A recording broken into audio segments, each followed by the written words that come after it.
Mahmud aunty, আপনি যে আজকে ডায়ালিসিস নিতে আসছেন, শরীর খারাপ লাগতেছিল বিদায় এই রাত্রে আসার উদ্দেশ্য আপনার। তো এখন ডায়ালিসিস আপনাকে চলছে 1 ঘন্টা। 1 ঘন্টা চলার পরে এখন আপনার কেমন লাগছে? কিছুটা ভালো একটু ভালো লাগতেছে ওনার। কোনো সমস্যা বোধ করতেছেন না? না, আগের চাইতে ভালো লাগতেছে। এখন কি একটু কিছু খাইতে মন চাইতেছে আপনার? রুটি খাচ্ছি। রুটি আর ডিম দিচ্ছি। রুটি আর ডিম দেন, কলা দিবেন না?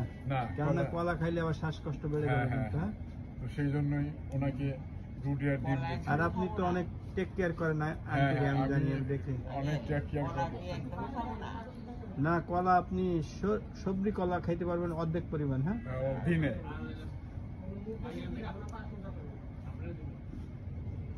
দিনে। তা ঠিক আছে, এইভাবে চলবেন, ভালো ডাক্তারের মত নিয়ে চলবেন। আপনাদের এখানে সবাই খুব সেবা যত্ন করে, এই জন্য সবাইকে ধন্যবাদ। এই সেন্টারের সাথে যারা যারা আছে সবাইকে আপনাকেও ধন্যবাদ। সবাই খুব ভালো টেক কেয়ার করে, ইনশাল্লাহ। আল্লাহ হাফেজ।